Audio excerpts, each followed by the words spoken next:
What's up, guys? Welcome to another episode of the Nerf Herder Council. I am your host, JT. We are live on Facebook and YouTube. If you are watching on YouTube, please click that like and that subscribe button, and don't forget to smash that notification bell so that you are notified every single time we go live. We are live right here every other Wednesday. Today it's a Thursday, but we had to bump it for a day, but you know, you get the point. Every other Wednesday at 8:15 p.m. Eastern Standard Time. If you'd like to catch video replays of the show, just subscribe to our YouTube channel.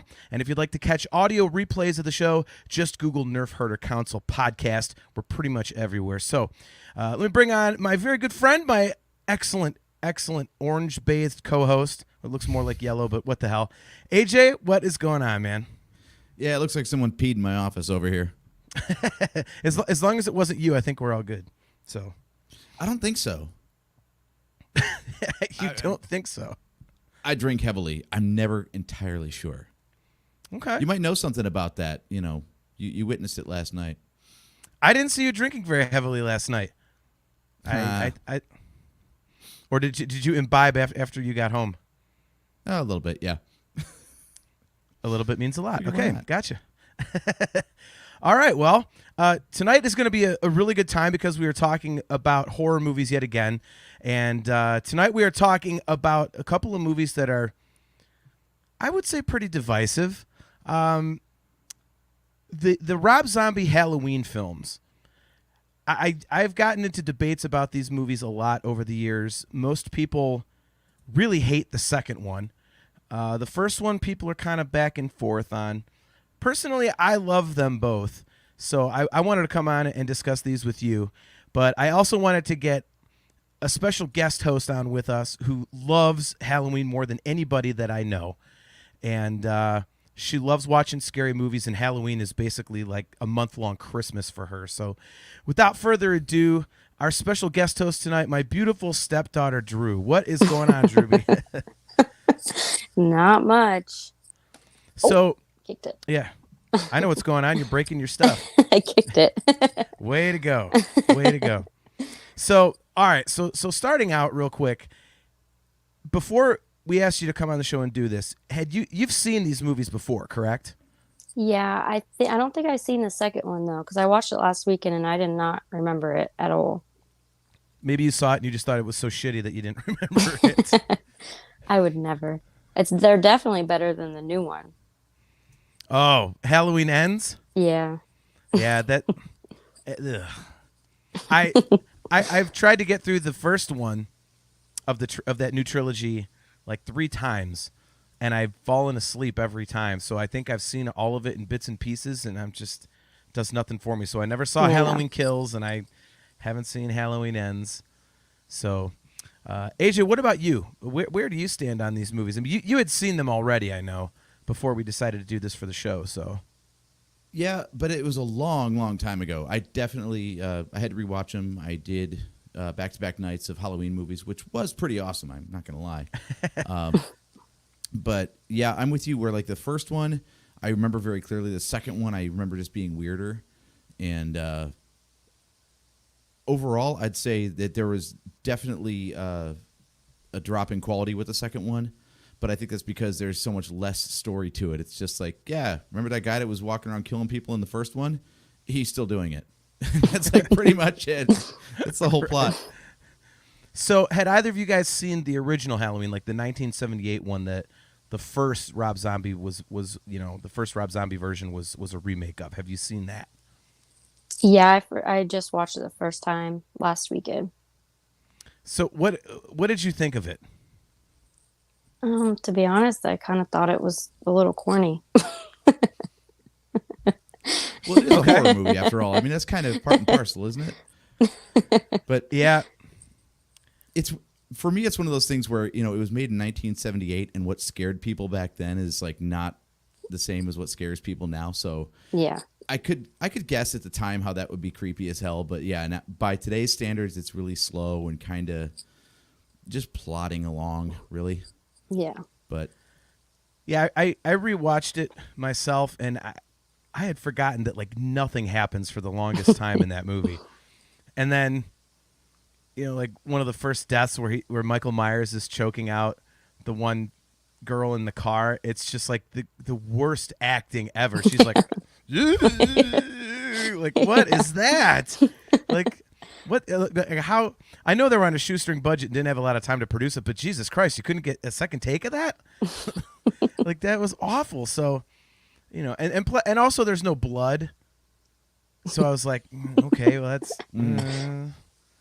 like I don't know. I'm with you, Drew. It just didn't. I mean, did you think it at least had a creepy vibe at all, or was like nothing enjoyable about it to you? It definitely had a little bit of a creepy vibe, but I definitely like the newer ones better. Okay. yeah, All right. I would almost classify by today's standards. I would classify the original as a psychological thriller more than an actual horror movie. Because, like you said, the lack of blood and gore is kind of surprising, actually. Yeah. Especially because, like, I know it predates them by a little bit, but you compare it to, like, Friday the 13th or Nightmare on Elm Street, and you're like, where's the blood? Yeah. What the hell, man? Yeah. It's like Texas Chainsaw Massacre. The original of that had almost no blood, and you're like, well, what? How is that scary? That's it seems like you're just like bruising them. Like, oh, you better watch out, victim. I'm gonna leave a flesh wound.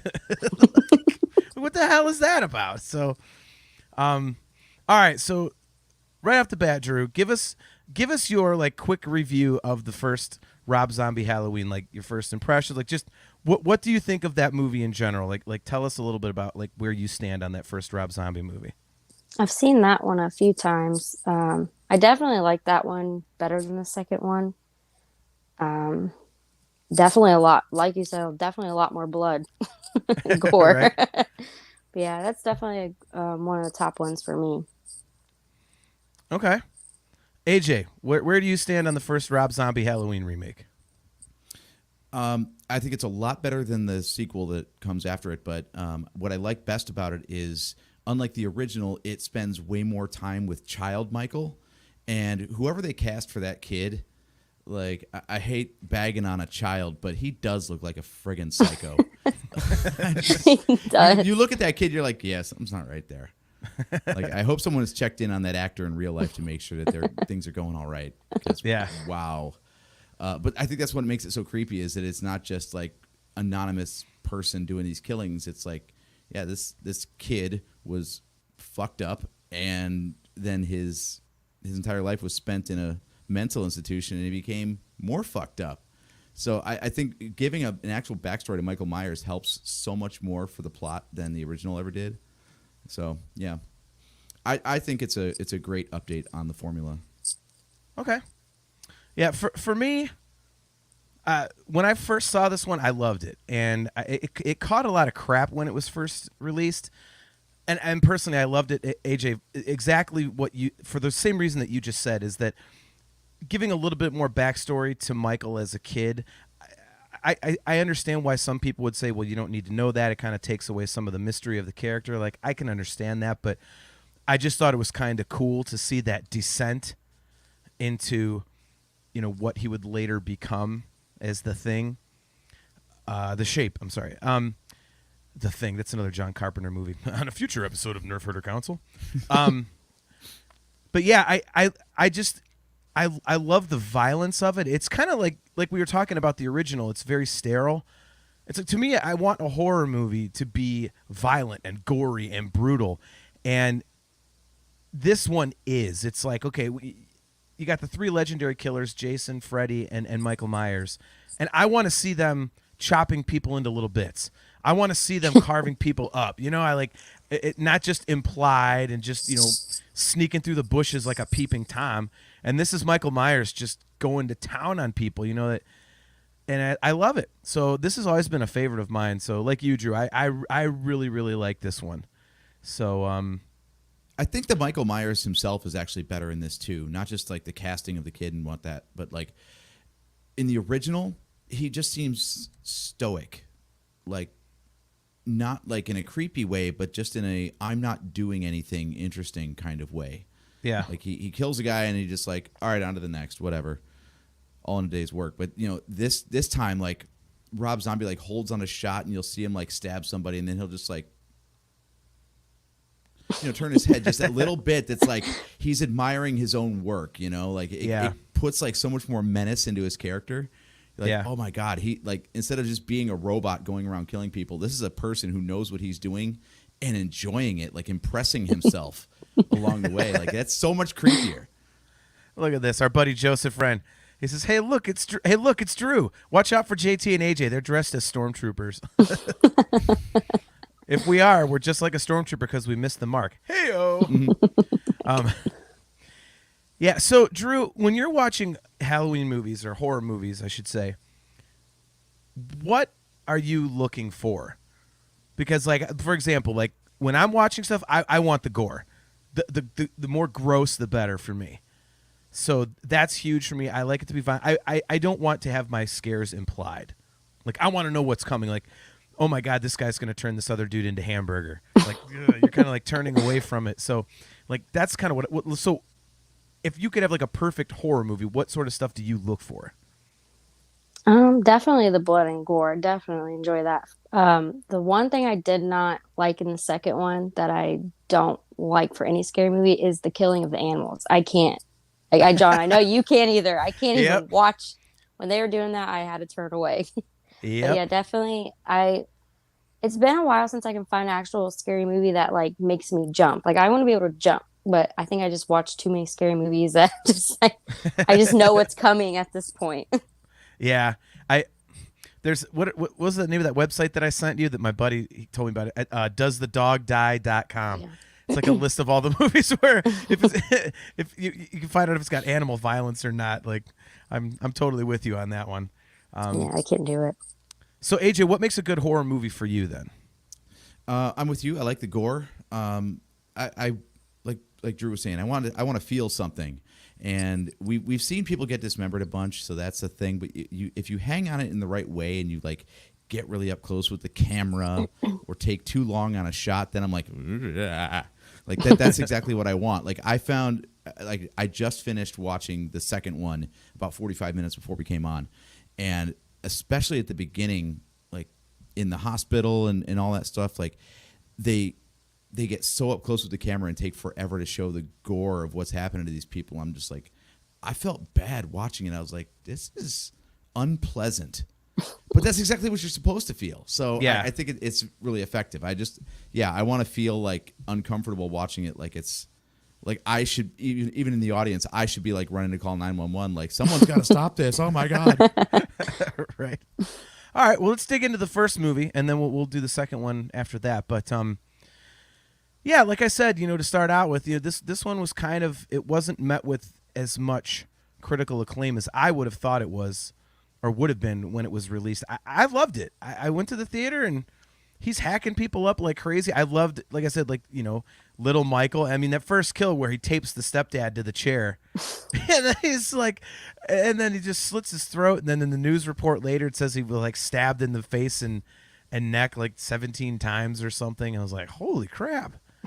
I do love that, how like they didn't show any of that. It comes out in the news report later that he mutilated the body after the fact. Yeah. Whoa. So it makes it even worse. Uh-huh. Yeah. So, and the thing that I found interesting, I was not familiar with the original. that much when this one came out, the Rob Zombie one. So I went back and rewatched it, and then I rewatched the original, like I say, just over the last couple days. Rob Zombie literally lifted exact scenes from the original film, character names, everything. So it's, I thought that was kind of cool. It's like, okay, well, here's it really is an update. It's kind of like the original on steroids, which I thought was a really cool choice. It's not like that horrific piece of shit Nightmare on Elm Street remake, which is just absolutely putrid. Like, it's like, no, this is Michael Myers just with the character more fleshed out. And, you heard how brutal he is. Well, here he is being brutal. It was, kind of like what some people had been asking for years. So, Yeah, and it's also not like that Hulu reimagining of Hellraiser. Right? At least they called it a reimagining, so they didn't try to tell you it's like it's the same movie, just newer.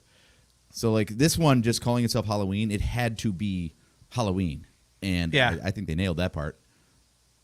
Do you guys think that maybe they made like, I don't know, like the stepdad and the sister like a little bit too unlikable, so that it's like Because what do you think about that, Drew? Because in the first movie, like the original, it was just like the sister just sitting there, and Michael comes up and just slaughters her. You're like, man, what the hell did she do wrong?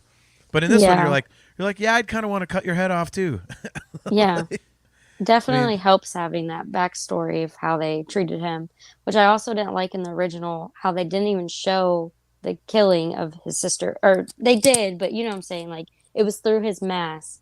Yeah. And you couldn't even see anything happening. But then the Rob Zombie one, you could see everything. He's literally doing everything.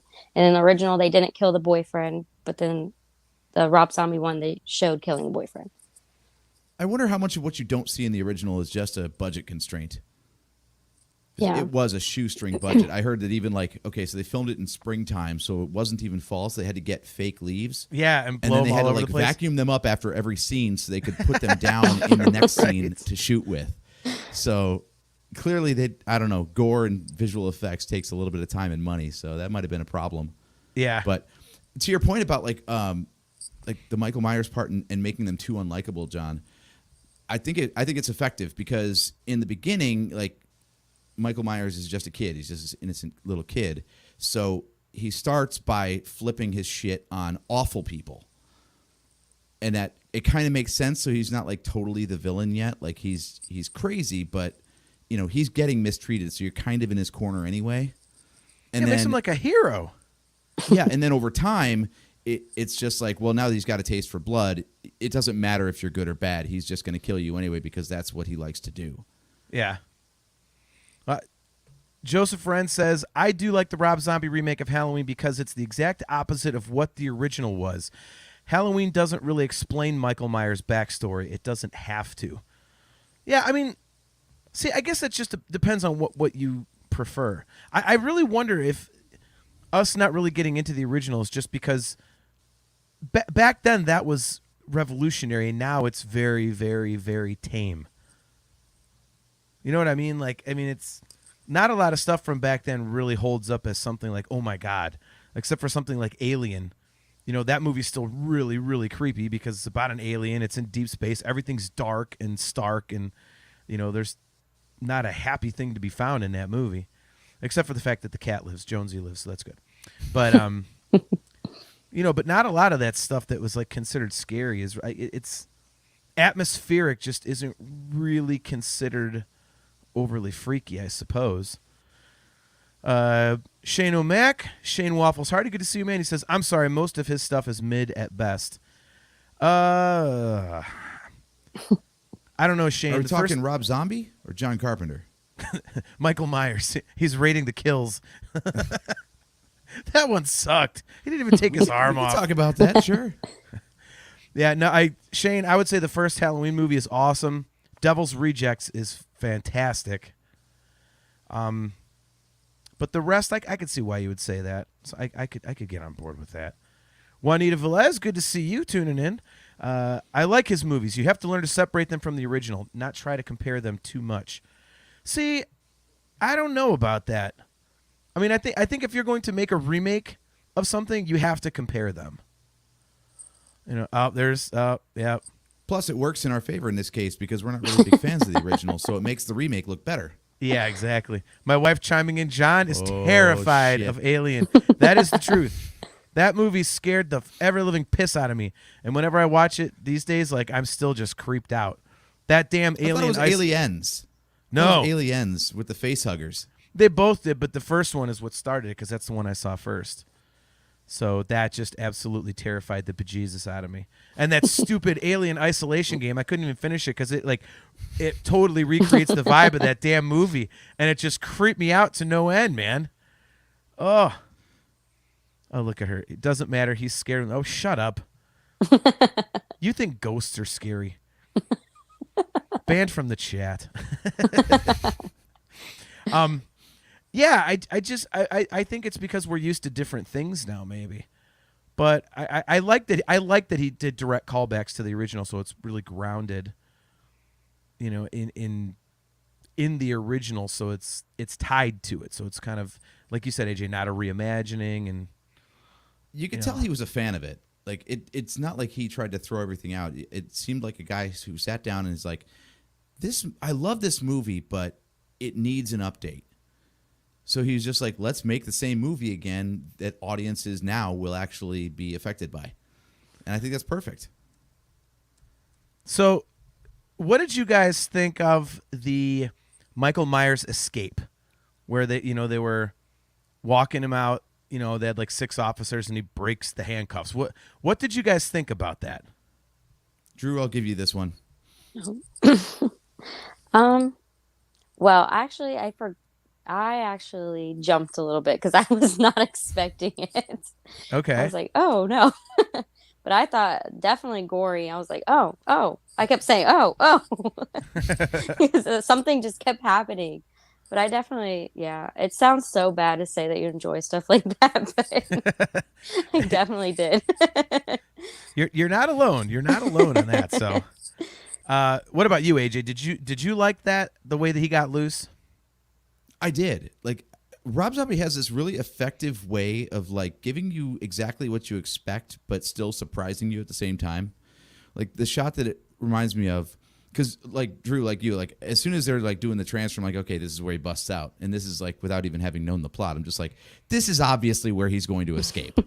Yeah, like he's not gonna like, Hulk through a brick wall and escape the building, but if he's let out of his room, then yeah, that sounds like a pretty good chance for him to escape. So I was waiting for the kills. I knew it was going to happen, and still, like, I didn't know exactly when it was going to happen. And it seemed to take just a little longer than you thought it should, which is exactly the way to, like, build that suspense. Like, it reminds me of in House of a Thousand Corpses, where the sheriff is dead to rights, and he's on his knees with his own gun pointed at his forehead. Oh, yeah. And the camera just pulls out, like, holds on that shot forever. And then when you just can't take it anymore, finally the dude pulls the trigger and blows his head off. I was like, fuck, man. Yep. That got me. And same with this. Like, and of course, what a great environment to kill people in too. You got like metal bars and glass, like, and of course their own weapons. And it's a little confined space, so like no one can get out. It's like the Vader hallway scene in Rogue One. You know what's going to happen. And you're just like, I'm here for it. Let's do it. Yep. So have you guys seen the director's cut of this movie? I don't think that's think the one so. I watched. Okay. Because I own that one. And so I own it on DVD, and that's the version I was used to watching. So when I went and, watched the digital version to, study up for the show, I was like, hey, that's not what happens. So I need to know which Michael Myers escape you guys would prefer. So there's the one in the movie that we just talked about, but in the director's cut, you remember that other guy that was like the other guard that was walking down the hall with Danny Trejo? He's like, let me tell you something, Ishmael. You ain't the boss of me. That he's a Southern hit guy. Yep. Mm-hmm. So in the director's cut, he brings one of his shit-kicking buddies into the prison after hours, and they're dragging this new, like, cute little female prisoner with them, and they go into Michael's room and they rape her while he's sitting there. And they're making fun of Michael while they're raping this, like, new crazy person or whatever. Damn. And he ends up getting up and just slaughtering these two idiots. and that's how he ends up getting out of his room. So he kills these people, and then it shows Ishmael showing up for work, and then it shows the hallway with the blood everywhere, and he's like, "What the hell?" And then he turns around, and Michael Myers is there, and he's like, "Let me get you back in your room." So, which one do you think is better? The two pieces of garbage raping the chick in the room, and then Michael kills them, and that's how he gets out, or the one we saw with, in the standard version with like breaking the handcuffs? I'd say the two douchebags because I hated that guy. I hated him, and I actually felt bad when he killed I forget the other guy's name. You said it, the nice one, when he killed him. Yeah, the one who'd been there like since he was a kid. Yeah, yeah. I felt so bad, but I definitely hated that other guy. So definitely both the two douchebags. Yeah, which one do you? I mean, I don't know if you've seen the other one, AJ, but I mean, which one would you think you would prefer? Okay, I totally see why they didn't put that one in the theatrical cut, because that would definitely be NC-17 at that point. Yeah, I mean, it was. You're not going to include a rape scene and a double homicide in the same cell Yeah. block and get away with it rated R. Yeah. On the other hand, you don't cuck Michael Myers, so I think that you just gotta. Wow. Well, that's the thing, is you kind of cheer for him at that point, and you're not supposed to. So I don't know which would be more effective from a story standpoint. Because, like I said, Michael Myers is supposed to be the villain, but if he's, cutting people up who are busy raping a girl right in front of him, yeah, I'm going to cheer for Michael Myers. Like, he's the good guy in that situation. Well, so that's it why blurs the line. That's kind of like why I was thinking, like I said at the beginning, that he's almost like heroic in a way because he's killing bad people to start. So I think that's kind of why it, like. I prefer like the one where he kills the two douchebags in the cell, because first of all, like you said, Drew, it's cool to see that guy just get smashed. So higher body, yep, yeah, go for the exactly. body count. Yeah, and also I think it's just kind of stock to say, oh, he's superhuman. He broke the handcuffs. Oh no, I was like, okay, well that's not very original. And I think that because he, as we said earlier, the stepdad was a douchebag, the sister was a jerk. Why he killed the boyfriend, I don't know. But anytime you give me somebody bashing someone's brains in with a baseball bat on screen, I'll take it. And then he gets to the two douchebags, and and the other thing in the director's cut also, the nurse, when she turns her back on him in the cafeteria, and he stabs her in the neck. They leave out in the cut that we watched, the digital edition, when she looks at the picture and she goes, "Cute baby," and she just turns around, then he kills her with a fork. In the director's cut, she says, "Cute baby, couldn't be related to you," and then turns around. So then you see why he's like, "All right, well, fuck you. Then I'm going to put a fork through your neck," So Yeah. so there's that too. So by that point, he had killed 6 idiots. So when he gets to Ishmael, who, as you said, Drew, took care of him his whole life. You're like, oh my God, is he gonna let him go? Like, is this gonna be like the one? It's gonna show him like a bit of human? No, that's where you see he's just a monster. He didn't care, especially where he keeps blubbering like, "But I was nice to you, Mikey. Yep. I was nice to you." Like, shit, man, you were. And then he damn near drowns him and then smashes his head with a television. Yeah, I like that he gives him 3 attempted drownings, and instead of just drowning his ass, he's like, "All right, I'm not gonna drown you. I'm gonna put a television on your face." Yeah. Yep. Yeah, that's the next thing I wanted to get to is I thought that the types of kills that they had were really, really pretty cool. It wasn't, he's got the knife and he does a lot of stabbing, of course, but I thought the way that they presented them was a little more original. Like I said, like we just said, with Ishmael, he basically drowns him, then smashes his head with a television set. You're like, okay, that's pretty cool. One of the guys, I think, he smashes a guy against the wall with his head, and his head,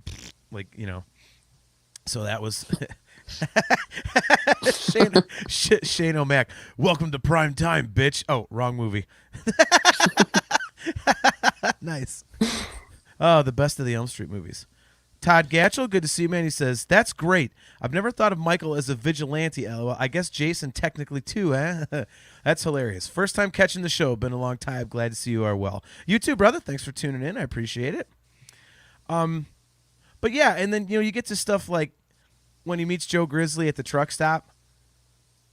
and it's two big giant dudes in the stall, and he's just smashing the knife out of his hand, and like that was sorry. After the joke, I was just laughing because there's that line in the movie. I'm Joe Grizzly, bitch. Yeah.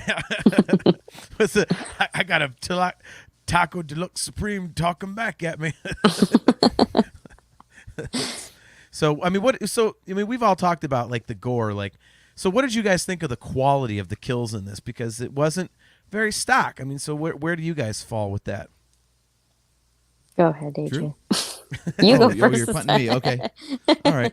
Well, I was actually gonna segue with a question about the kills, because we're focusing so far entirely on the first movie. I wondered what you guys thought about the comparison of the kills between the first and the second movie, because I think my personal take is that I think there was more variety in the kills in the first movie. It was more graphic in the second movie. So I don't know which one is more effective. It's like, oh, that's a clever way to off somebody, or just, oh God, this is hard to watch. Like JT, you were mentioning that he grunts in the second one. Like there's no sound when he's killing someone. Like the effort that he puts forth to kill somebody in the first one, that was new for the second movie. That's so. Which one did you prefer as far as like the kill count and how they went about the body count? Well, I think I think you're right in that they're a little more straightforward in the second one. But again, they are more brutal, and we'll dig into those kills when we get to the second movie, because, like you said, there's something I definitely want to mention about that. But I think if you put them all in a pile, it's pretty kick-ass, because it's they're the kills you kind of want to see in a horror movie. It's like Saw. Like, why do we watch Saw? Does anybody know the plot of Saw besides I want to play a game? Like, no. It's just like a human, like, hamburger grinder. It's like how many different ways can you maul a human being? Like, yep, that's what you go for. So yeah, I mean, I would say you're right, AJ. They're more creative in the first one, a little more brutal in the second one. So what about you, Drew? What about you? I definitely agree with that. I don't really remember the second one quite as much, just because I feel like I've only seen it once. And I've seen the first one multiple times, so I can remember the kills way more the first one. Okay. So did you have a favorite kill in the first Halloween? I don't know if I have a favorite. No. I just like them all. Drew's like, chop up them people, man. I don't care how, just do it. Oh, yeah. Here's Juanita brings up a good point. I've only seen the first one, but she says the kills are why the Hatchet films are my favorites. Yeah, the special effects aren't great, but if you're into like an old school 80s, just like everything exploding in blood, that's what you watch. And oh, is it cheesy, but it's so good. So good. Yeah, man. All right, so do you have a favorite kill in the first movie, AJ? See, that's tough, because some of the best kills are with the characters that I didn't want to see die. So, okay. I didn't want to see Ishmael get his. I didn't want to see. Come on, who was the trucker we were just talking about? He's Joe Grizzly, bitch. Joe Grizzly, yeah. I was like, that dude's awesome. Damn it, son of a bitch. But great way to get the jumpsuit, though. I like that part. Yeah, that was cool. That was cool. That was a very video game thing, wasn't it? Like, you know, yeah. how does he get the jumpsuit? Oh, he finds a trucker and kills him in the truck stop bathroom. Okay, now he's got the suit. Yeah, we talk about easy, obvious callbacks like that. Yeah, it's like, well, he's got to get the suit, so thanks for that. You know, I don't know what my favorite one is. I can tell you what my least favorite is. Okay.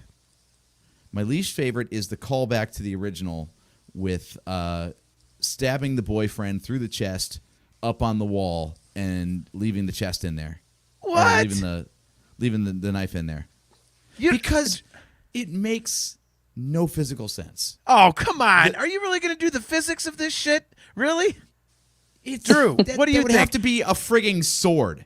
Like, there's no way, like, there's only like 2 inches of knife blade that might be getting in that wall. There's no way anyone's being hung up by that. The guy had a medical condition. It was a. Thought it was goofy and cheesy in the first one, and it was just as goofy and cheesy in the remake.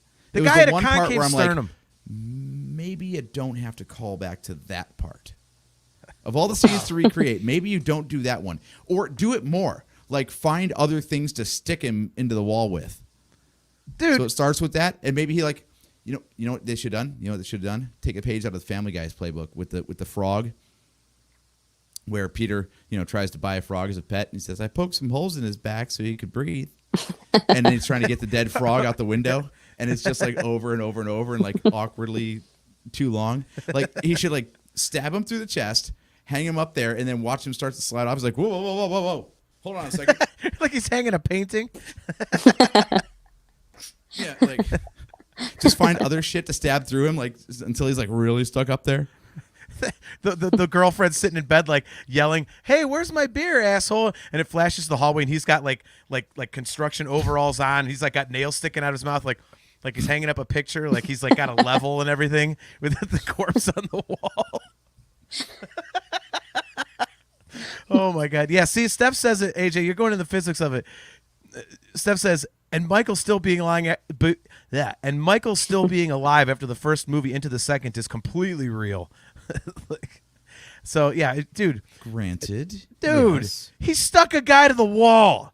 That's awesome. I mean, Drew, what do you think? I thought it was. I know it's not physically probably possible, but maybe the guy had a concave sternum, and he put the knife into a stud. He hit a stud in the wall, so the part that he was only about this wide. So he got about this much knife blade, and it was, technically, Now I think you're thinking too much into it. Well, was it awesome or was it not, Drew? I mean, come on. He stuck a guy to the wall. Yeah, it was awesome. See, AJ, there you go. That's all you need to know. That's all you need to know. Yeah, I don't think I really had a problem with any of the kills. I thought they were all, Shane nailed it. He hit a stud. Only guy to ever hit the stud the first try. Well, when he was at whatever the mental hospital, when he was there, he was in shop class to bide his time. That's why he's so accurate stabbing too. That's why he wanted the coveralls. He was used to wearing that, in shop class. He was making boxes and cuckoo clocks and stuff like that. Oh my God. Yeah, so the other thing that I thought was kind of cool was that I like the fact that in the Rob Zombie one it was like a familial tie, and I've never been quite sure if they were supposed to be brother and sister in the first one. I don't think so. I'm almost positive not. I think it was a Star Wars thing where it was written in later. Like a retcon? So it's like a Luke and Leia thing where in the first movie they really weren't brother and sister until George Lucas got a better idea. And I don't think Laurie Strode was ever Michael Myers' sister until the following movies said that was the case. Well, don't you think that it makes it more sense that Laurie Strode would be his sister? Because for me, when that was not the case, it's like, so this guy comes back to Haddonfield for what? He's just going to kill people? Like, okay. Like, I guess that's fine. But, once it's become kind of a pain in the ass to kill Laurie Strode, why didn't he just go down the street, kill somebody else?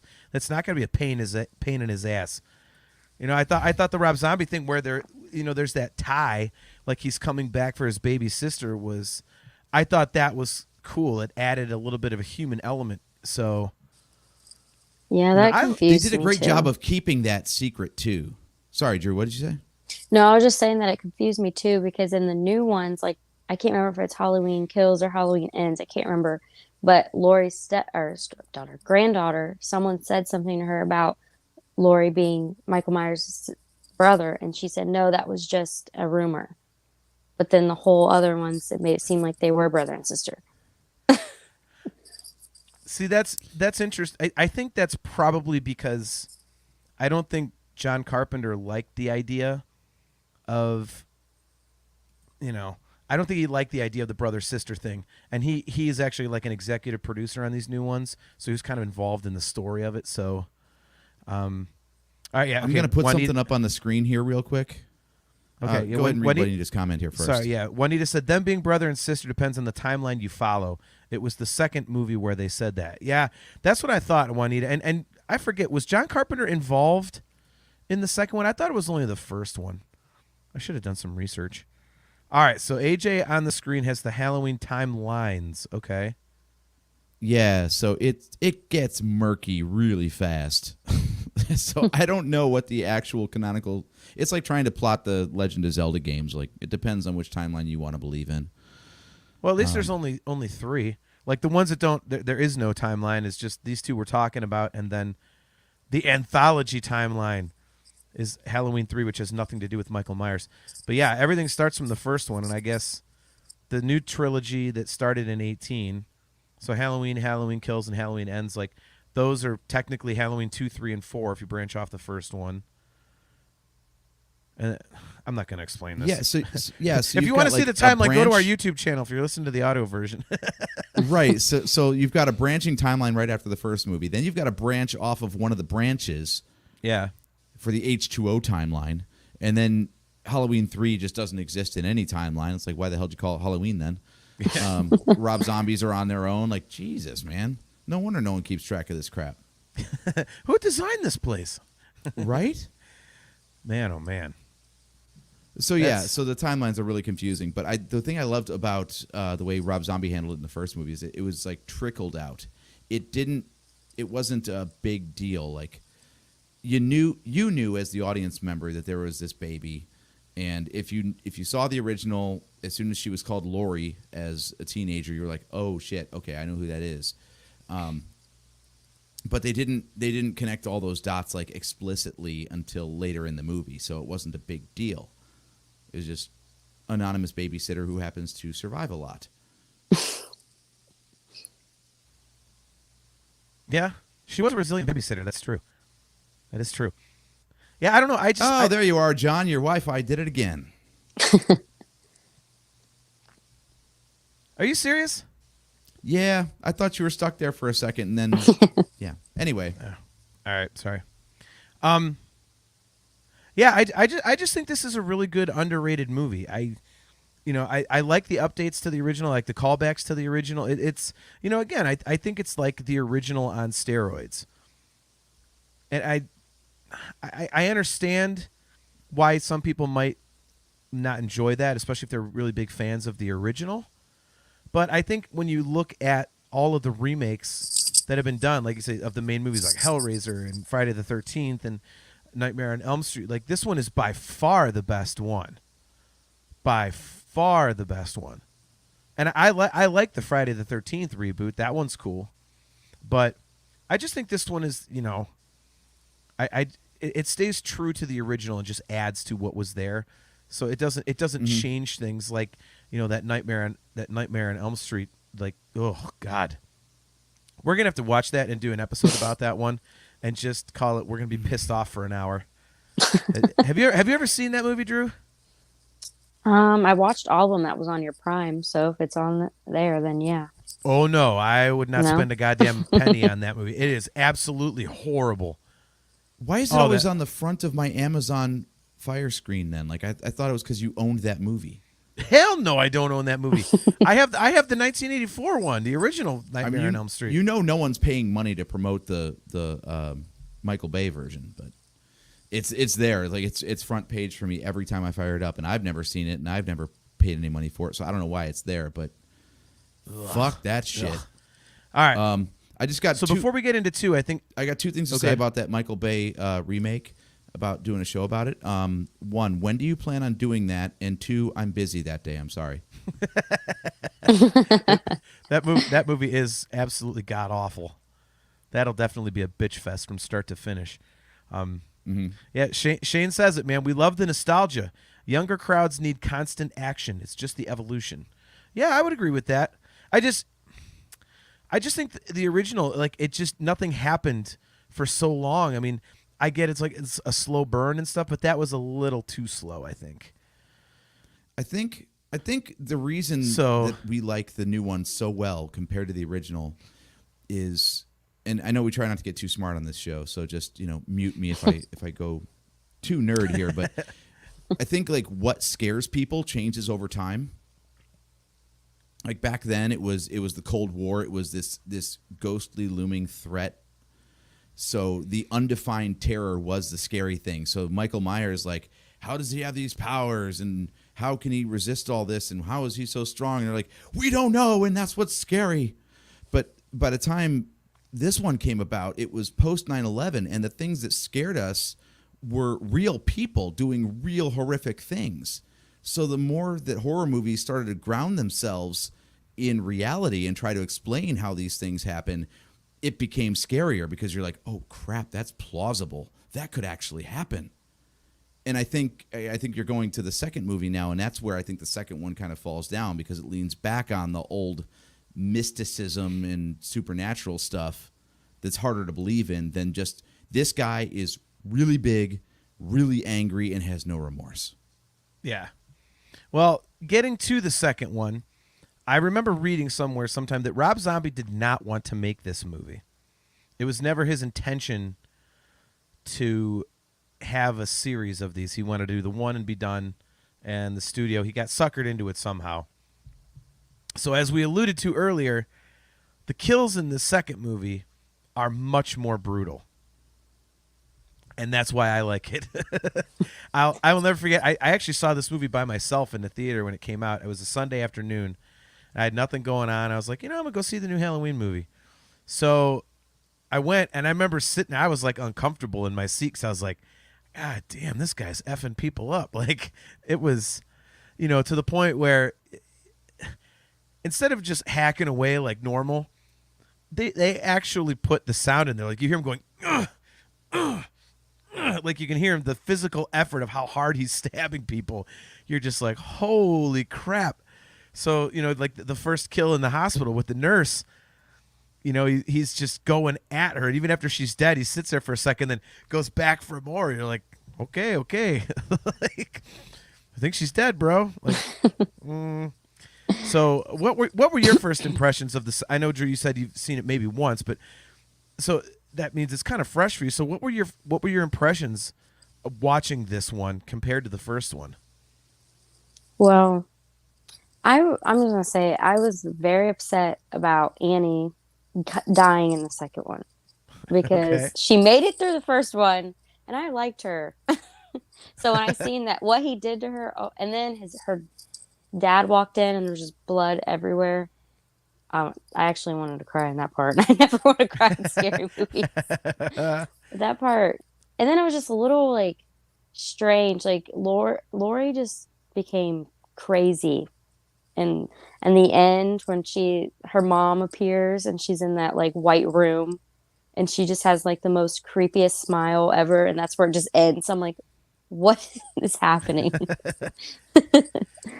Yeah, the plot got a little wonky. I didn't really follow the white horse thing, and yeah, like you said, the ending where she's in that like barn, and Loomis is like, nobody's holding on to you or whatever. It's like, and then it does kind of show her by herself in there for a second, but then Michael's back. I'm like, what the hell is going on here? Yeah. Like, what kind of ending is this?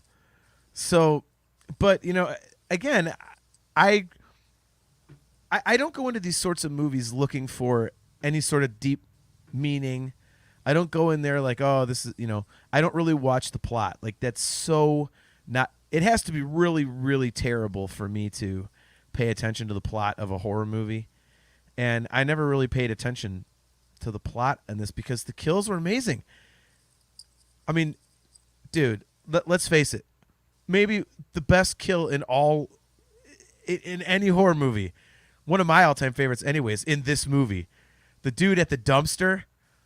Oh, yeah. Oh, my God. Like, that was just in... Hold on, Joseph Wren. Joe, he says, in the white room with Mike Myers, sing it. Joe, it's funny. I was thinking that when she mentioned in the white room with Michael Myers. Like, I was thinking that. But yeah, with that the bartender guy out by the dumpster, and I've always thought, like, up to that movie, I was like, man, it'd be one of the most obnoxious, like, just rude personal ways to kill somebody. Just stomp their face until it's like pulp. And that's what we get. Yeah. He stomps on the guy's head and then just keeps stomping on it. And then later on, it shows the inside of the strip club, and the guy's hanging there, and his head's all meat and everything. Like, and then he goes in with the bar owner and breaks his arm, and that was all gross. And he's coming out of the thing screaming, and his arms flopping everywhere. And then the stripper tries to run, and he just grabs a face full of hair or a handful of hair and is smashing her into this mirror over and over again until she's dead. I was like, oh my God. I mean, Rob Zombie does like to kill naked women, doesn't he? Well, it's funny you mention that because three of them that are at least topless, if not completely naked, that just get it. And that's how I. This is gonna sound really stupid, but the two ways that I knew I was not watching the director's cut when I watched the first one was, again, Michael Myers' escape. I'm like, wait a minute, the one I'm used to watching, like they're raping, the two guards are raping a crazy chick in his cell, and the other way was when the whatever the slutty cheerleader friend is, not Annie, the other one, I forget her name, but when she dies, like when he chokes her out. In the director's cut, it shows everything, like head to toe. She's like completely nude, and I was like, because when I saw that in the theater, I was like, God damn, they're showing like. And then I remembered it wasn't in the theater; it was just the director's cut. I was like, man, they're showing everything. I didn't know they could do that. So, to your point, yes, and he kind of goes over the top with that. But I like that because it's one thing that it's not like, oh, I just need to see naked chicks, but. I don't think a serial killer psychopath would wait until someone puts some goddamn clothes on so I can kill you already. So, yeah. It's time to kill and you're naked. Guess what? You're going to die naked. Yep. Yeah, the thing about the second one is it's so unbelievably brutal that it's like, does the plot suck? Yeah, it's not great. Like you said, Drew, does Laurie Strode go crazy? Yeah. Yeah. But who cares? Like who that, cares? Though. He just absolutely mauls people. But again, Drew, to your point, there's another animal death, completely unnecessary. So, I mean, did you notice pretty quickly right off the bat, both you guys, like the instant uptick in just the sheer brutality of the murders in this movie? Because I thought it was like, maybe it's an obvious thing to say, but that I haven't really noticed a lot of people talking about that when I've had discussions with them. To me, it was instant. I was like, God bless America. Yeah. So something I noticed though is that the deaths are more, they're not implied, but they happen out of frame. Like the camera is like shaking all over the place and you hear stabbing sounds. You don't actually like see a knife going in or anything like that. Like the moment of the actual deaths is like just out of frame, and then you see like the victim like trying to crawl away all bloody and bleeding and stuff. Yeah. So it's like it sounds more brutal, but you don't actually see as much. You see the effects of the attacks instead. Yeah. Which I was kind of disappointed by that actually, because my recollection was that it's so much more brutal, but I'm like, it sounds more brutal, but you don't really see anything. I guess I could see that. I mean, even that first death, the dude in the van was, you saw the guy going, but, and can we just talk about that, by the way? Does that not start the movie off amazing? Did you think the same thing I did? Like when Michael Myers gets out of the van, you're like, all right, he's getting out of the van, whatever. And they hit a cow and, van wrecks, whatever. And when he bends down and picks up that triangular shard of steel, I was like, oh, what's he gonna? You're thinking he's gonna stab, right? I mean, Drew, Yeah. what did you think when he just like started cutting the guy, like sawing the guy's head off with it? What did you think? I was sitting in the theater, I was going, yes. It definitely took me by surprise. I did, like you said, I did think he was just gonna stab him. I didn't expect the slitting of the throat, I guess. Do you think And it the like sound? Yeah. Like it sounded like he was really like having a rough time with it. Like tendons and bones and shit were putting up a fight. Jeez, like, bro, damn. you must work out. There's a lot of sinew and muscle here. Wouldn't it be great if that was Michael Myers' voice? Oh, I think I'm just going to chop this guy's head off. I got to get back to Haddonfield. Laura's still alive. I'm going to get her. But you knew it. I feel like you kind of knew what you were in for the whole movie just by as soon as they hit that cow, and the one guy's dead, but like his head wounds are still like blood's still coming out and trickling, Yeah. and he looks all swollen and disfigured and shit. And then the other guy's still alive, and he just like it's like what like a minute and a half, and he's just like, Yeah. Yeah, that was Yeah. so uncomfortable for me. right, like he would have just sat there and bled out or died anyway. So I was like, shit, are they just going to hang on this guy until he breathes his last, or is Michael going to do anything about it? Like, either way, it would have been creepy and disturbing. So I mean, I thought it was great. I really thought he was going to like start spitting out teeth or something though. Like he seemed like he had something he was trying to like get out, like, and it was going to be like a chunk of his own like face or something, or like he bit his own tongue off, and he'd be like, oh, fuck, thump, his tongue comes out. Oh, God, yeah, Right. no.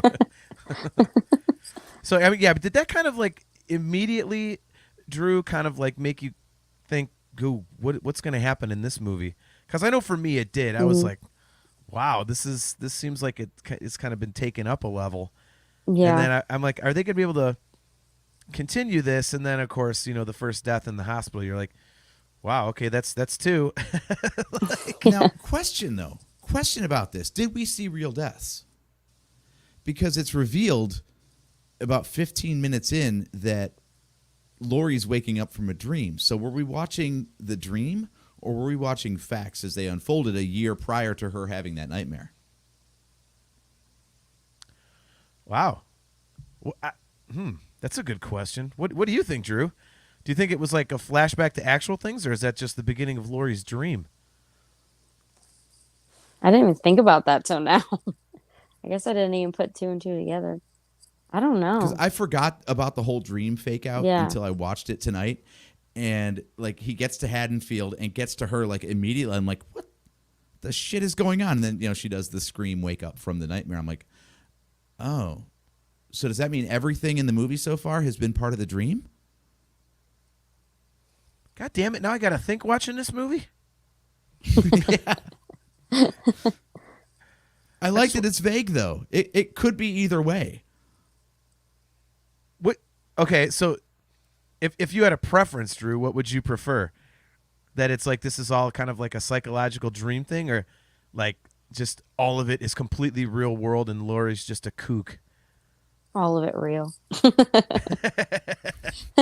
Yeah, I don't want to watch someone dream about people dying. I want victims. God damn it! now, but see, Drew, if it's real, that means Annie's dead. So if it's a dream, you still have Annie bitching about her new vegan lifestyle. That's and if true. it's a dream, that means the dog lives. Oh, that's a good point. Annie and the dog live, but it's a dream, or it's all real. What's your vote now? Dream. We can never want a dog to die. Right. That's true. And a cow. Yeah, and Cows a cow. are cute. I felt bad for that the cow definitely got his, didn't he? Yeah, I saw. Or she, I heard I don't its know. blood just trickling down. This one did have some awesome gore effects, I will say. It was way over the top. I do want to fact check you on one thing about this movie, though, JT. Okay. I should have done this, maybe before we started. But Okay. I wanted to see if I could find support for your claim that Rob Zombie didn't want to make the movie. And there's actually a quote from him in a Screen Rant interview where he says, "I was excited to do a sequel, though, mainly because of the first film was about Michael and how he became this famous murderer. The second one could be about Laurie and how this event had really messed her up. The original Halloween 2 never did that, and now that I had established this universe, I felt like I could do anything I wanted with it." Okay. So well, like I said, apparently he was actually excited to go back to it and make another movie. Okay. Well, thank you for correcting me. Like I said, I read that somewhere, and I don't remember where or when. I just remember I saw that. I was like, wow. So basically, he just made the kills more brutal because it was awesome. Yeah. Yeah. I like his version, though, where he decided that, because the one thing that never happens in most stories, period, is like actual consequences of what came before. Usually it's like, oh, new story next week, like on a TV show, and let's just forget about all that crazy nonsense that happened 7 days ago. Right. So yeah, this one, like, that's the thing about horror movies. There's so many horror movies where no one actually survives. If you think about it, like we were talking about The Hills Have Eyes, where do you really want to live through that? Like, did you escape? So this one too, like after all that Laurie went through in the first one, yeah, she's gonna be fucked up, seriously fucked up. So I love that in this one they address the fact that Laurie's fucked up. Yeah. See, that's an interesting point. I mean, Drew, what do you think? Because we can either have this where it's like, okay, what happened to Laurie, and we have to think more, and there's the white horse thing, and that's we're kind of like, yeah.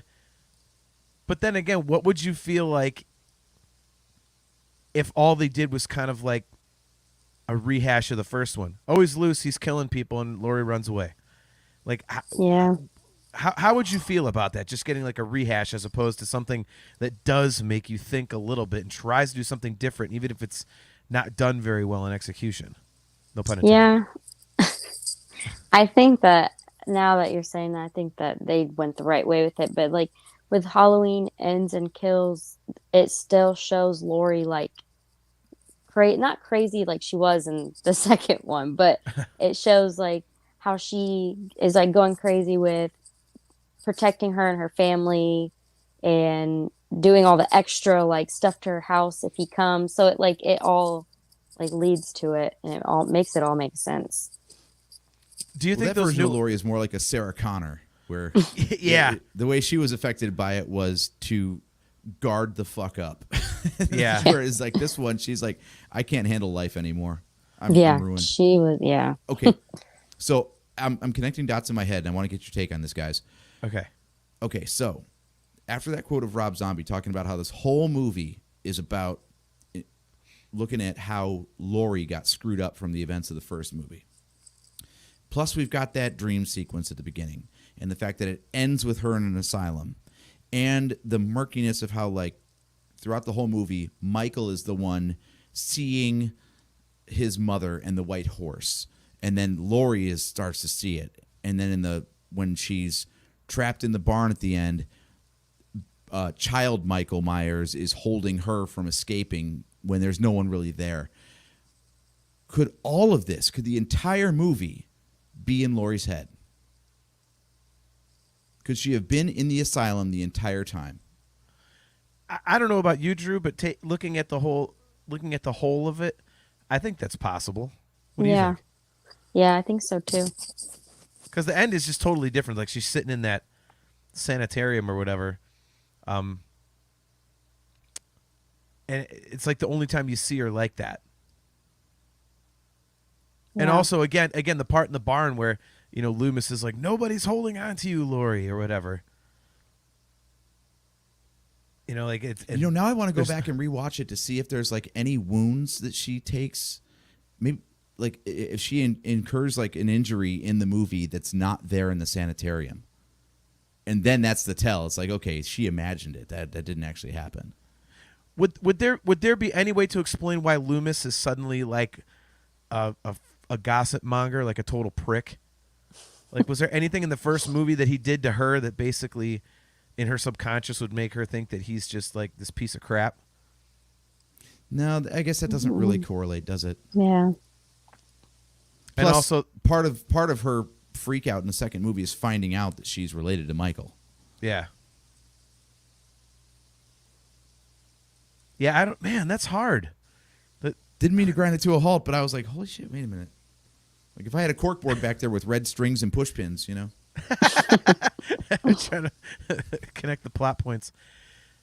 Man, I don't know. That's... Juanita's yeah. got a take. Yeah. Juanita, good point. She says, I've wondered about that. Was that the result of the two events, or was she always in the nut house and maybe Loomis is her doctor too? Maybe that's why he's such a piece of crap. Okay, so now I'm trying to remember. Joseph Wren, yeah, he said Loomis, it could be... Sorry, Joe says it could be Laurie in an asylum. It would be kind of bullshit for it all to be a dream, but if the theme is how it affected her, it could work. Yeah, I mean, it makes sense in that context. God damn, are we really sitting here like coming up with like intelligent, cogent like plot points for a goddamn slasher movie? Right. Well, let's walk it back to the first movie. Loomis gets caught by Michael, and it looks like he's going to have his eyes gouged out. Right. Like dude's pressing on his eyeballs, and we don't see a body or a kill, but it seems like he's going to get his. Do we see him again in the movie after that? God, I'm drawing a complete blank. I know that. No, because like he goes, at least in the version that we saw. Joe, new rule: when the council gets smart, take a drink. Nice. Yeah, I mean, after that, like, is when he kind of goes upstairs, and then I know, like, Laurie's like got the gun and it clicks, and then he runs her through, and they fall into the yard, and then it ends with her on top of him with the gun clicking, and all of a sudden it ends with a gunshot and her screaming. I want to say, great ending, by the way. Yeah, I want to say in the director's cut you do see him again, but I'm forgetting what it is. So we'll just go with the theatrical release. I don't think you don't see him again. He's laid out. So yeah, maybe him being alive and doing all that shit in the second movie is just part of Laurie's hallucination. Yeah. Because she doesn't like what he's like saying to her. Maybe he actually wrote the book, and her freak out is her. She finds out in real life that he's, that Michael is her brother, and that's just how she kind of envisions things. Yeah, because she doesn't put two and two together when he shows her the photograph in the first movie. Yeah. So does that mean that if that's just her dream, that one friend of hers that's like a total whore in the second one, that maybe she's not in real life, but Laurie just thinks she's a total whore, and she screws random dudes in vans? Yeah, that could be Laurie acting out some part of her own fantasies right there. Be like, she wants to get railed in a van, but she never did. Thank you, Michael. Thank you, Michael. Thanks a lot. Can't even trust a dude with a van now. Yeah, I wonder how that explains Annie, though. God, this is getting way too deep. Like, Annie's death, is that like something she's afraid of happening? She did have like those random dreams that she was killing her. And she'd like wake up. Yeah. I don't know. I think you can look at it that way, but I don't think it's a dream. Now I got to go back and rewatch these stupid movies and see if that theory plays out. Damn it! Not that I mind rewatching them, but I didn't think I was going to make myself have to watch movies all over again. Yeah. We're gonna be taking notes. We're gonna have eyeglasses on and a notebook. Like, I can't wait to get to the denouement. I wonder how this is going to play out. Is it psychological? Like, what the hell? Yeah, I don't know. I like bringing it back to just general stupidity. This movie gets totally shit on, and I've always defended it just because it's entertaining. It's like I said, I'm not going to a horror movie looking for war and peace, and plot points and all this other crap. And this was a brutal ass horror movie. I loved it. I mean, Drew, having this being very fresh to you, what do you think about this movie in general, and do you think that it deserves to get crapped on by? Because for the most part, this movie gets generally just ripped apart by horror fans. The second one? Yeah. Mm-hmm. Oh no, I liked it. I don't think it deserves to be crapped on. I liked it. What did you like specifically about it? Definitely the kills. I know we've said that like 15,000 times. Right. But no, I mean, besides like the weird like Laurie going crazy plot, besides that, I thought it was a good movie. The kills and Michael in general. What did you guys think about them actually showing half of Michael's face for a lot of the movie? That was kind of a little bit off-putting to me. That I was like, I get why you're doing it, I suppose. but it kind of took away a little bit of the mystique for me. Where do you guys stand on that? It wasn't his whole face, so it's not like a big deal. But for me, I was like, eh. Yeah. Okay, so you were mentioning the director's cut of the first movie. Apparently, there's a director's cut of the second movie where he speaks briefly too. I've never seen that. I think I have that version. I don't remember it. I don't mind seeing part of the dude's face, but Michael Myers speaking that's just breaking the formula right there. I think that's pushing it too far. Yeah.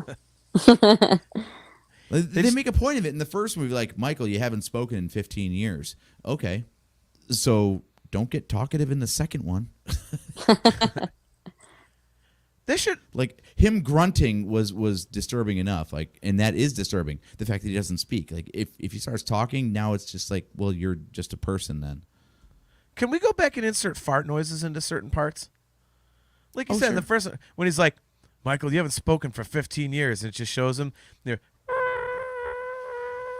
like, and get like the awesome sound effect of metal, so it's like rebounding off of the chair. And then, like, when he's killing the nurse in the second one, he stops for a second. He's like, and he stops for a second. And then he goes back to it. Like, it'd be awesome to just insert fart noises into it, like this horrible, like, gross, like when he's smashing the stripper into the mirror. Like, it would be like, like the force of it is just like, it's like popcorn farts. That would be amazing. Can you clarify that nurse death, by the way? Like, she walks in and then acts surprised that she's wounded. Well, she's in shock because he stabbed her. I don't know. There's that. Is that what happened? Like, she comes shuffling in and then she, like, blood, and she's like, "What the hell was that?" Like, I don't know. It was confusing to me. Circle J, Jason Cluse. Good to see you, man. He says that would be Seth MacFarlane's Halloween. It'd be worth it. Yeah, I would totally do that. I always thought that was just like shock, AJ. I mean, do you agree with that, Drew? Like, when she walked out and all of a sudden she starts bleeding and screaming, it's like, like, to me that was just shock. Yeah, I think so. And that actually jogs my memory. Now that you mentioned that director's cut, AJ, I do remember something in there in the director's cut, because when Lori goes outside the hospital, she falls into like a dumpster full of corpses. So apparently Michael had been killing people and dumped them all in this dumpster. So shit, now I really got to go rewatch this, but the right version. Jason Wheeler, my rectum opus. Oh my Wrecked God, him, damn near killed him. Yeah, so apparently Michael wasn't just a murderer. He was very he was conscientious, and he didn't want to leave his trash laying around. So he left all the bodies in a dumpster. But yeah, she falls, she lands on this pile of like corpses. They're all effed up and stuff like that. So he'd been like slaughtering people in the, And you know what else we forgot? Is that damn nurse that he hung up in the stairwell, where she's got like the glass in her eyes. Oh shit, yeah. That was awesome. Okay, that might be one of my favorites from the second one, because whatever the hell she did, man, he was angry at her. That kind of reminded me of Red Dragon, like the way he kills the family and like puts the mirror in the eyes, like the broken mirror parts. Yeah, see, as I'm going, screw people who don't like this movie. It's freaking brutal as hell, man. Juanita, he's a monster, not a litter bug. Yeah, he's still a villain though, because he should have composted those bodies. Yeah, put him in a crusher. Do something. Humans are biodegradable, don't you know? Exactly. Put him in a garden bed with some banana peels. Yeah.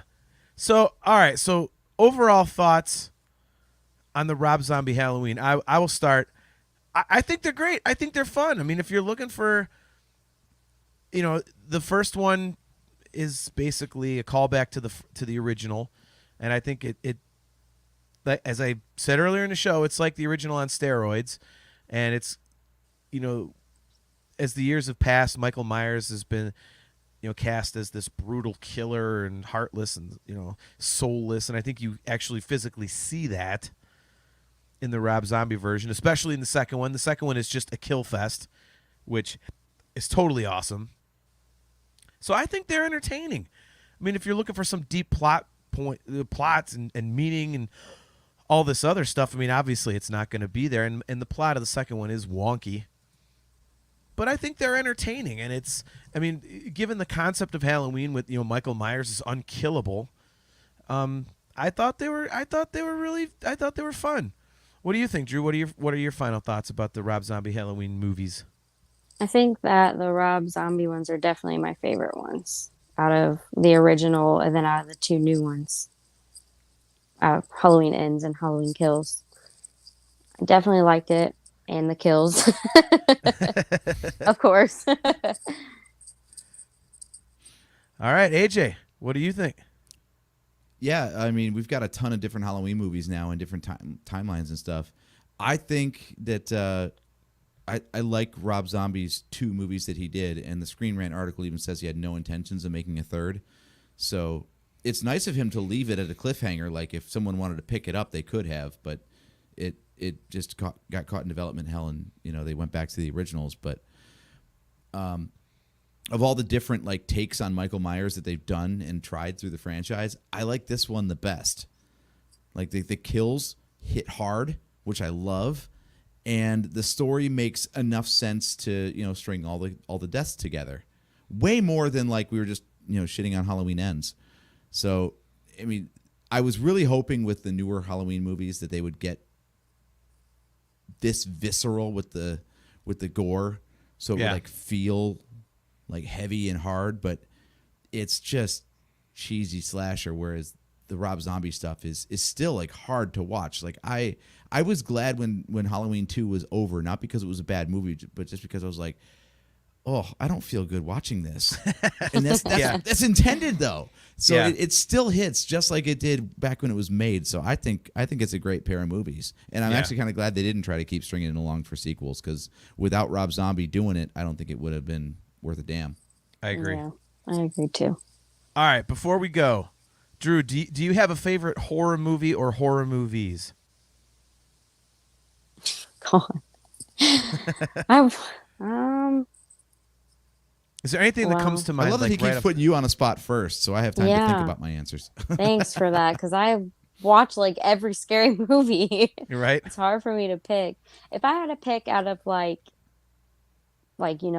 Krueger, Jason, Michael Myers, Jigsaw, I would definitely pick Michael Myers out of those. Out of every scary movie, I don't know if I can pick that.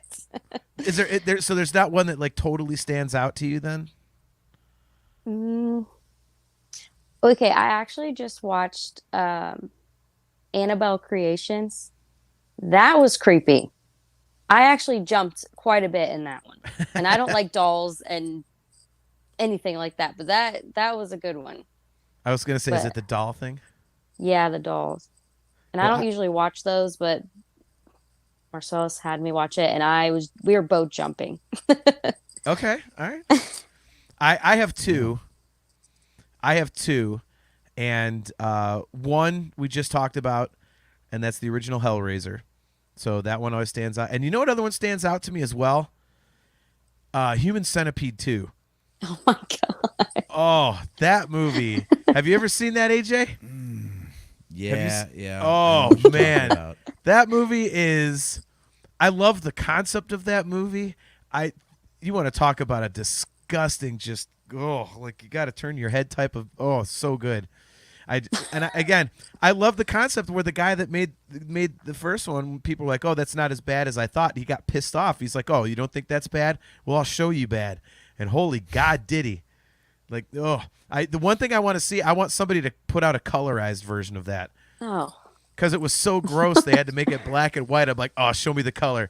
Let me see everything, all the shit and the blood and the staples and the sandpaper and the dead mother at the breakfast table. Oh, that would be, whoo, man. All right, Wheeler, one of my very, very good friends, one of my best buddies, Jason Wheeler, says Sinister was pretty dope. See, I get those confused, Insidious and Sinister. All these things kind of blend together for me. I think I saw Sinister. I don't remember. All right, AJ, you've had time to choose. So, do you have a favorite horror movie or horror movies? I got a couple. Okay. The original Exorcist. Actually. Oh, yes. Fantastic. That watching that movie is like reading a Stephen King book. Yes. It's uncomfortable because people are, oh man. Yep. And that crab walk gets me every fucking time. Jesus. Yeah. Have you seen that, Drew? The original I Exorcist? think so, like a long time ago. Okay. Other than that, Human Centipede is definitely up there. I feel like the early 2000s had so many good ones, though. I mean, you had Hostel, and obviously Human Centipede was in there, and you had Saw, and all these like great new franchises coming out. So it's hard to pick from the newer batch, but from the classics, I think I go Hellraiser, but those got shitty pretty fast. So I think maybe I would just go for Friday the 13th at that point. Drew is not a Hellraiser fan. She didn't make it. You know, she was. I couldn't believe it. I was like, but that's awesome. Oh, you know what one I left out? Nightmare on Elm Street 3. Dream Warriors, man, that movie kicks ass. Yeah. I love that movie. Do psychological thrillers count as horror movies? I'm thinking of something like 10 Cloverfield Lane. Never saw it. Hey, Joseph Wren is doing one of those. Psycho. Got to go with the classic. I mean, I guess it would qualify. So 10 Cloverfield Lane is John Goodman with two other people trapped in a post-apocalyptic bunker. It's his bunker, so he's saving them, but turns out he's friggin' nutso, and there's actually no problem outside. No kidding. Well, now I don't have to watch it because I know what happened, so thanks for that. Yeah. Spoiler alert. God damn it. The movie's only been out for 15 years. Nice. Well, all right. Well, on that note, why don't we close up shop for this episode? Drew, thank you for hanging out with us. We appreciate it. It was Thanks fun for talking horror having with you. me. We'll have to talk more horror movies when I see you this weekend. Yeah. So that'll be fun. Guys, thank you all for tuning in. We appreciate you guys in the chat. Juanita Velez, Jason Wheeler, Circle J, Joseph Wren, all you guys, thank you very much. Shane O'Mac. We will be right back here in 2 weeks, but it will be on a Wednesday, 8:15 p.m. Eastern Standard Time. What the hell's the date going to be at that point? It'll be like, it'll be the 9th. It'll be Wednesday, November 9th at 8:15 p.m. Eastern Standard Time on Facebook and YouTube.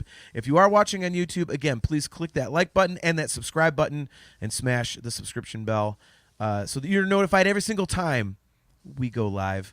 And we are brought to you by Audible. Go to audibletrial.com/NHC for your 30-day trial and a free audiobook download. And if you would like to get customizable Nerf Herder Council swag, just go to shop.nerfherdercouncil.com. Drew, you have a Twitter, don't you? Yes. Okay. So she's Drew. What's your Twitter handle? I think it's Drew Alexandria. Now you got me questioning my own Twitter. I put you on the spot one last time. It's Drew with 2 W's, Alexandria. There we go. He is AJ. At Drake Adams 579. I'm JT at Dog Pound Jedi. And guys, we will catch you next time.